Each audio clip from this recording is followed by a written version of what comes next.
Hello all అందరు ఎలా ఉన్నారు బాగున్నారా?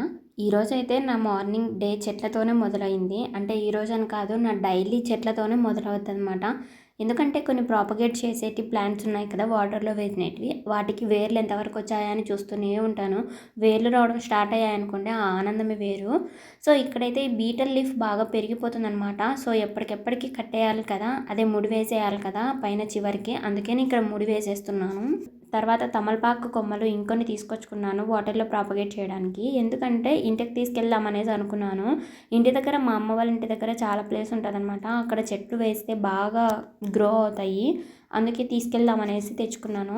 ఒక తీగని తెచ్చుకొని తమలపాకు తీగని నోట్స్ ఎక్కడికెక్కడికి ఉన్నాయో అక్కడ కట్ చేసుకొని వాటర్లో వేస్తే వేర్లు వచ్చేస్తాయి. అలాగే మందారం చెట్టు ఆల్మోస్ట్ 1 మంత్ అవుతుందన్నమాట. కొమ్మను కట్ చేసుకొని వచ్చుకున్నాను, వాటర్లో వేసాను. వేర్లు వస్తాయా రావా అనుకుంటూనే ఉన్నాను. ఇప్పటికి వచ్చిందనమాట, ఒక వేరు స్టార్ట్ అయింది. నా హ్యాపీనెస్ చెప్పలేను అసలుకి. తర్వాత ఇక్కడ ఇది జేడ్ ప్లాంట్ అనమాట. ఆ జాతికి సంబంధించినదే అంట ప్లాంట్. వేర్లు వచ్చాయి కదా, ఇది పారుకుంటూ వెళ్తుంది, చిన్నగా ఉంటుంది అనమాట లీఫ్. అలాగే ఇది స్పైడర్ ప్లాంట్, పెద్ద స్పైడర్ ప్లాంట్ ఉంటుంది కదా, దానికి చిన్న చిన్న బేబీ ప్లాంట్స్ కాసింటాయి అనమాట. వాటిని కట్ చేసుకొని వచ్చి వాటర్లో వేసేయాలి, లీఫ్ పడకుండా చూసుకోవాలి. అందుకే నేను ఇక్కడ దారం కట్టేశాను అనమాట. ఈ ప్లాంట్స్ 4 కలిపి ఇలాగ దారం కట్టి వాటర్లో వేసాను. ఇది వామాకు. ఇది మొన్న బ్రాండ్ ఫ్యాక్టరీకి వెళ్ళినప్పుడు అక్కడ ప్లాంట్ కనిపించింటే తీసుకొచ్చి వాటర్లో వేసాను. ఇది కూడా మంచిగా వేర్లు వచ్చాయి. ఆల్రెడీ ఇంట్లో ఈ ప్లాంట్ ఉంది, కాకపోతే గ్రీన్గా ఉంటే మేలు కదా అనేసి ఇంకొన్ని తెచ్చుకున్నాను అనమాట. సో ఇల్లు వదిలేసి వెళ్ళిపోయేటప్పుడు ఈ ప్లాంట్ని ఎవరికొకరికి ఇచ్చేస్తాను, వాడుకుంటారు. తర్వాత ఇక్కడ మీకు ఇంకొకటి తమలపాకు చెట్టు చూపిస్తున్నాను చూడండి. చిన్న ముక్క తీసుకొచ్చుకొని వాటర్లో వేసాను. ఇది కూడా మంచిగా వేర్లు వచ్చాయి. ఒక చెట్టు ఉంది కదా, అది బాగా తీగ పారుకుంటూ వెళ్తుంది. ఇంకొక చెట్టు నాటితే గుమ్మానికి అటు సైడ్ ఒకటి ఇటు సైడ్ ఒకటి ప్లాంట్ పెట్టేస్తే బాగుంటుంది అనేసి తెచ్చుకున్నాను. ఇది మెంతి కూర. ఇంట్లో మెంతులు వాడుకుండేటివే వేసాను అనమాట. ఎలా వస్తాయో చూద్దాంలనేసి. చూస్తే ఎంత గుబురుగా వచ్చాయి, చాలా బాగా వచ్చాయి కదా. వాడుకోవడానికి కాదు, కాకపోతే ఇంట్లో గ్రీనరీగా ఉంటాయనేసి వేశాను. అలాగే మనీ ప్లాంట్లు అయితే వాటర్లోనే వదిలేసాను, ఇంకా అలానే ప్రాపగేట్ అవుతూనే ఉంటాయి. ఇంకా ఎందుకంటే మనీ ప్లాంట్ వాటర్లోనే పెరుగుతుంది కదా, మట్టిలో వేయాల్సిన అవసరం లేదు. అలాగే ఇంటి ముందర డెకరేషన్ మాదిరి ఉంటాయి అనేసి అలానే వదిలేసాను. ముందు లేచిన వెంటనే చెట్లను చూడాలి, చెట్లను చూసిన తర్వాత ఏ పనైనా చేసుకోవాలి అనే మెంటాలిటీ నాది. ఈ చెట్లను పెంచుకున్నది మొదలు పెట్టినప్పటి నుంచి. ఈరోజు అయితే రాగి దోశ ప్రిపేర్ చేస్తున్నాను. మొన్న పట్టిన పిండి అలానే ఉంది కొంచెము, ఇంకా దోశలు చేసేస్తే పిండి అయిపోతుంది అనేసి వేసేస్తున్నాను. ఇందులోకి శనగకాయల కారం ప్రిపేర్ చేద్దామంటే పచ్చిమిర్చి లేవు, అయిపోయినాయి. సో ఇక చింతపండు కారం ప్రిపేర్ చేద్దాంలే అనుకున్నాను. ఇందుకోసం ఆనియన్స్ టమోటా కట్ చేసుకోవాలి. అలాగే కొంచెం కరివేపాకు, కొంచెం జీలకర్ర ఆవాలు ఉంటే సరిపోతాయి. నూనె కాయిన తర్వాత కరివేపాకు తిరువాత గింజలు వేసుకొని కొంచెం వేయించుకోవాలి. అవి వేగిన తర్వాత ఆనియన్స్ వేసి లైట్ బ్రౌన్ కలర్ వచ్చేలాగా వేయించుకోవాలి. తర్వాత మధ్యాహ్నం అన్నానికి కూడా కడిగి పెట్టేసుకుంటున్నాను, ఎందుకంటే నాకు మళ్ళీ గుర్తుండదు. కొంచెం బియ్యం నానితే త్వరగా అవుతుంది అన్నము. ఆనియన్స్ ఇలా మగ్గిన తర్వాత టమోటాలు వేసుకొని మూత పెట్టేసి అవి కూడా కొద్దిసేపు మగ్గనివ్వాలి.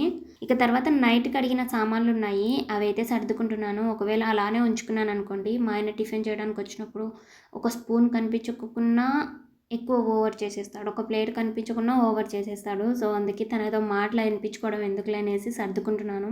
అవి సర్దుకునే లోపల టమోటాలు బాగా మగ్గిపోయింటాయి. ఇప్పుడు ఇందులోకి కొద్దిగా కారము బెల్లం వేసుకొని కలిపేసి కొద్దిసేపు మగ్గనిచ్చి స్టవ్ ఆఫ్ చేస్తే రెడీ అయిపోతాయి. ఇవి చల్లారిన తర్వాత ఇక రోట్లో వేసి నూరుకోవడమే. మిక్సీ కూడా పట్టుకోవచ్చు, కాకపోతే రోట్లో నూరితే కొంచెం టేస్ట్ బాగుంటుంది. అలాగే ఇందులోకి మెయిన్ ఇంగ్రీడియంట్ శనక్కాయల పొడి అనమాట. శనక్కాయల పొడి ఈరోజు ఇంట్లో అయిపోయింది, ఉన్నదే వేసేసాను ఇంకా, కానీ సరిపోయింది, టేస్ట్ బాగుంది. ఇక ఈరోజు వేయించుకొని బాక్స్లో మళ్ళీ స్టోర్ చేసి పెట్టుకోవాలి. చట్నీ క్వాంటిటీ ఎందుకు ఇంత తక్కువ చేశాను అనుకోవద్దండి, మా ఆయన ఇంట్లో చింతపండు కారం తినడనమాట, చేస్తే తనకు ఇష్టం ఉండదు. సో ఈరోజు పచ్చిమిర్చి లేవు, ఒక తప్పదు కాబట్టి ఎలాగో చింతపండు కారం చేసేసాను. తను తిననప్పుడు ఎక్కువ క్వాంటిటీలో చేసుకోవడం ఎందుకు, వేస్ట్ అయిపోద్ది అనేసి తక్కువనే చేస్తాను.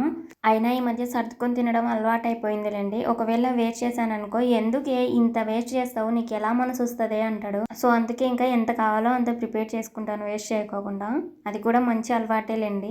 ఇక తర్వాత ఇంట్లో చట్నీ ప్రిపేర్ చేసిన తర్వాత తను వచ్చేసరికి లేట్ అవుతుంది. దోశలు ఎందుకు వేచి పెట్టడం, చల్లగా అయిపోతాయి అనేసి బయట పని చూసుకుందాంలే అంత లోపల అని వచ్చాను. ఇక బయటంతా కసుగొట్టేసి క్లీన్ చేసేస్తున్నాను.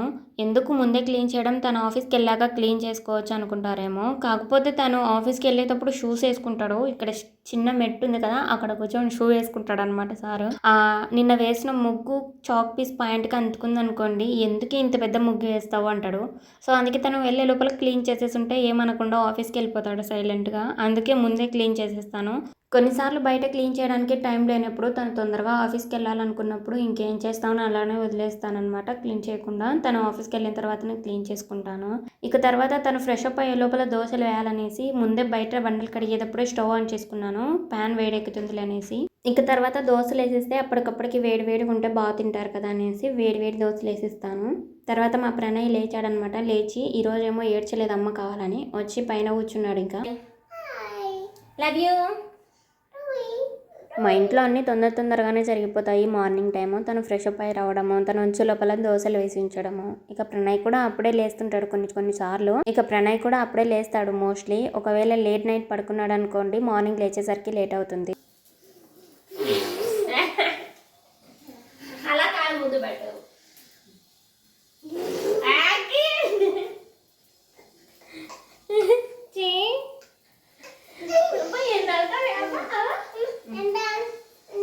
ముందు పెట్టమ్మకి ఎండ వస్తుందా? దిగుతావా మరి? ఇక సార్కి ఇక్కడ కూర్చోంటే ఎండ వస్తుందంట, అందుకే ఇటు సైడ్ కూర్చోబెట్టానమాట. నేను దోశ వేసినప్పుడల్లా ఇక్కడే కూర్చుంటాడనమాట. దోశ రెడీ అయితే చాలు ఇంకా ప్లేట్లోకి వెయ్యి, చట్నీ వేయి అని సలహాలు ఇస్తుంటాడు. ఒక 2 దోశలు నార్మల్వి, ఒక ఎగ్ దోశ తింటాడనమాట ప్రణయ్ వాళ్ళ నాన్న. ఈరోజేమో వద్దులే ఎగ్ దోశ మీరే తినేసేయండి అనేసి అన్నారు. సో అందుకని తనకి నార్మల్ దోశలు వేసాను. అలాగే తను తినేటప్పుడు ప్రణయ్ కూడా తింటున్నాడు అనేసి వాడికి సపరేట్గా ఒక దోశ వేసి ఇచ్చాను. వాళ్ళ నాన్నే తినిపించేశాడు ప్రణయ్కి. ఇక ఎలాగనో పెన్నం వేడిగానే ఉంది కదా అనేసి నేను కూడా వేసుకున్నాను. నా పని అయిపోయిన తర్వాత తింటానమాట. మళ్ళీ నా పని అయిపోయిన తర్వాత వేసుకొని తినాలంటే పెన్నం వేడెక్కనికి కొంచెం టైం పడుతుంది. అలాగే దోశలు వేసుకోవడానికి టైం పడుతుంది. గ్యాస్ అయిపోతుందిలే అనేసి ముందే వేసుకుంటున్నాను ఇక్కడ. ఒకవేళ వాళ్ళ నాన్న ఒక్కటి తినేసి ఆఫీస్కి వెళ్ళిన తర్వాత నేను ప్రణయ్ తినాల్సి ఉంటే అప్పుడు మళ్ళీ స్టవ్ ఆన్ చేసుకొని దోశలు వేసుకుంటాము. ఇక ప్రణయ్ కూడా వాళ్ళ డాడీతో పాటు ఇప్పుడే తినేస్తున్నాడు కాబట్టి నేను కూడా ఒకటేసారి దోశలు వేసి పెట్టుకుంటాను. ఇక నాకైతే ఈరోజు ఒక ఎగ్ దోశ వేసుకున్నాను అనమాట. అలానే స్టవ్ మీద ఉంచేసి స్టవ్ ఆఫ్ చేశాను. ఎందుకంటే పెన్నం వేడికి దోశ కొద్దిగా వేడిగా ఉంటుందిలే చాలాసేపు అయినా కూడా అనేసి. ఇక తర్వాత వాళ్ళ డాడీ ఆఫీస్కి వెళ్ళిన తర్వాత ఇండ్లు అయితే కసగొట్టేసుకుంటున్నాను. మా ప్రణయ్ ఇక్కడ చాట తీసుకొస్తున్నాడు అనమాట. కాకా పడుతున్నాడు నన్ను, ఎందుకంటే టీవీ పెట్టాలనేసి. ఇక ఇంట్లో అంతా కసగొట్టేసిన తర్వాత మాప్ అయితే పెట్టేస్తున్నాను. ఇక్కడ జారినాడు అనమాట ప్రణయ్ ఒకసారి. ఇక జాడతావరా ప్రణయ్ పైన కూర్చో అంటే పైనకి వెళ్ళి కూర్చుంటాడు అనమాట నేను బండలు తుడిచే వరకు. ఇక ఇంట్లో బండలు కడిగే లోపల బయట క్లీన్ చేసినది ఆరిపోయి ఉంటుంది. ఇక చాక్ పీస్ని వాటర్లో వేసుకొని కొద్దిసేపు నానబెట్టుకుంటాను ముగ్గు వేయడానికి ఒక 10 నిమిషాల ముందు. ఎక్కువసేపు నానిన చాక్ పీస్తో ముగ్గు వేస్తే బాగా తిక్కుగా కనిపిస్తుంది కదా అనేసి కొద్దిసేపు నానబెట్టుకుంటాను. ఇక ముగ్గు వేసిన తర్వాత ఒకసారి ఇంటికి కళ వచ్చేస్తుంది. ఈ ముగ్గు కంటే మనం మెలికల ముగ్గులు వేస్తాం కదా, ఆ ముగ్గు వేస్తే ఇంకా కళగా ఉంటుంది ఇంట్లో. ఆ ముగ్గులు నాకు ఎక్కువ రావులండి, అందుకే ఇలా డిజైన్ వేసేసాను చిన్నగా. కానీ ఈ ముగ్గు కూడా బాగా నచ్చేసింది నాకు. మీకు ఎలా అనిపించిందో కామెంట్ చేయండి. ఇక ఇంట్లో పని అంత అయిపోయింది. ఇప్పుడు ప్రశాంతంగా కూర్చొని తినేయడమే. ఒకవేళ ఏదో ఒక పని పెండింగ్ ఉన్నా కూడా ఆ పని చేయాలి ఈ పని చేయాలనే థాట్ వస్తుంటుంది. ప్రశాంతంగా తినలేను. ఇప్పుడైతే ప్రశాంతంగా తినొచ్చు ఇంకా. ఓకే ఫ్రెండ్స్, మరి వీడియో నచ్చితే లైక్ చేసి ఛానల్ని సబ్స్క్రైబ్ చేసుకోండి. Thanks for watching.